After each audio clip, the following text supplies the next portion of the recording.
Let's talk about championing formal and informal education, and there's a foundation that is doing exactly that, the You at Heart Foundation, and we've got the representatives here in the studio with me. Good morning, it's good to see you. Forgive me, but you'd have to tell me your names. I'm Nana Konto Inketia. I'm the country director for You at Heart Foundation. Okay, and you? And I'm Maxwell Usun team. I'm the project coordinator. Okay, tell us why the name You at Heart?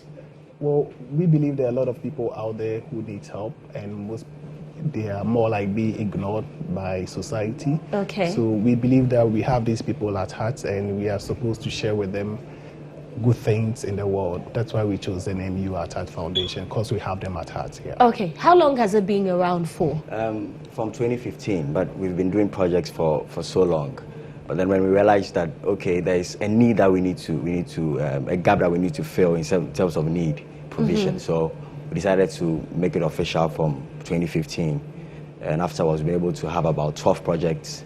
And we usually target the inhabitants in these hinterlands so that we can touch them in a special way, that they will feel a part of society, as it were. When you say that you've been doing projects for so long, how many projects have you done? So far, we've done 12 projects. Okay, tell us some of projects. The major one we had was in Inzulezu, where we provided them a sick bay.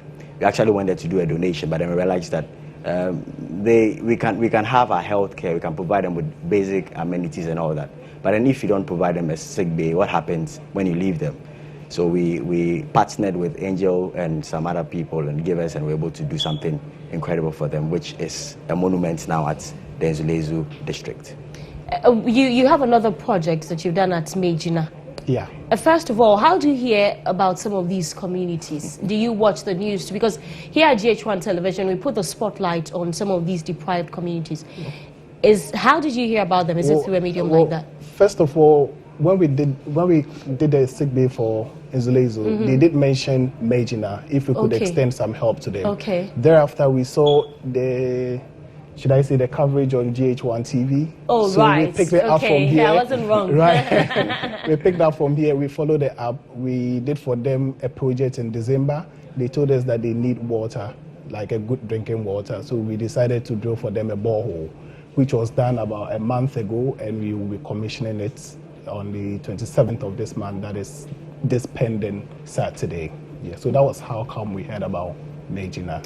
Yeah. So it's going to be commissioned on the 27th of July. Precisely. How do you feel when you're able to put smiles on the faces of people like that? It's such an incredible feeling. It's priceless, isn't it? And when you look at our body, we are corporate people who, as it were, we leave the comfort of our homes. We don't go and live in hotels and all that. We like the boot camp. We pitch our tents.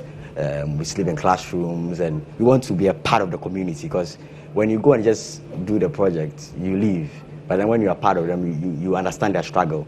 And for us, being able to be a part of their community and doing something that they become happy about, it's such a priceless feeling, as you said.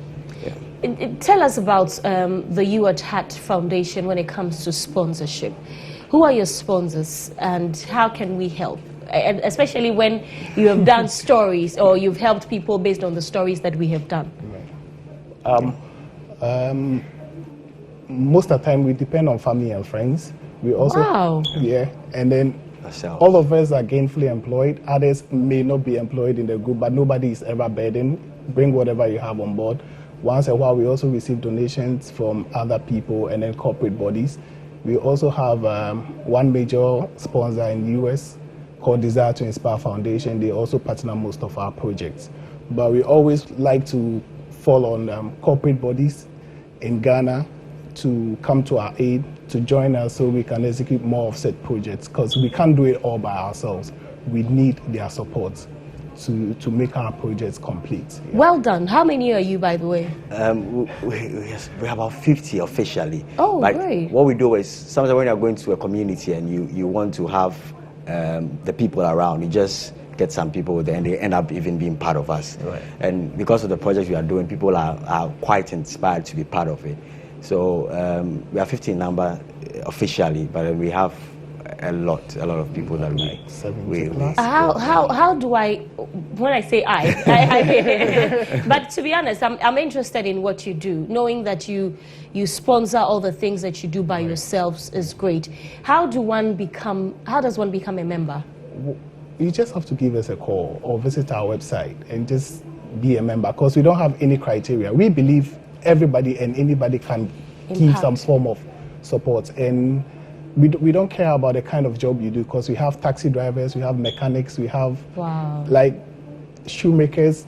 Everybody can be a part of this foundation, because it's a volunteer foundation. Okay, that's your camera. Tell us your phone number, your website, and how people can be a part of your project. Okay, so visit us on Facebook, You At Heart Foundation. If you want to go to the website, we have www.youatheartfoundation.org. And if you want to contact us, it's 0246 167 675, 0246 167 675, or 0242 945 818. You can check us up on Instagram too, and we'll be available for you. Or at You At Heart Foundation. Okay, when we finish, there's a case that I want you to look at. there's a little girl, a 1.5-year-old baby at Ejiso who has hydrocephalus. She has a very swollen head, and she's not able to walk. She cannot sit. She cannot talk. And so I think You At Heart Foundation should take a look at that situation for us. That's interesting. Is it something you do? Yeah, we did organize a surgery for a lady who had a lump in Azentem. She had a breast, something that we took care of. And talking about Ejiso, there is we have Asama SDA Hospital, where we provide feeding for everyone on admission 3 times a week, twice a day. And I follow up on that project regularly. So when I'm going there in about 2 weeks, I'll get in touch so I can pass by and check out. So this is the girl I'm talking about. Look at her. She's 1.5 years old, and she's at Ejiso. And you know, yesterday when we aired the story, I got another call from the Eastern region that her case is not peculiar, and the condition makes them all look the same. Wow. Yes. So You At Heart Foundation, Monsempa. I think that you should help. I mean, I know that sponsorship may not be that easy for you, but I know that your reward is in heaven for doing little in your own capacity. Thank you very much for coming on the show. Nana Konton Ketia, and you're the project coordinator. You are the project, you're the country director, I beg your pardon, for You At Heart Foundation, and Maxwell Owusun team is the project coordinator for You At Heart Foundation. If you're interested in joining the group or helping, you can contact them on either Facebook or Instagram. It's very easy. If you didn't get the website, you contact them there and they'll give you more information on how to go about it.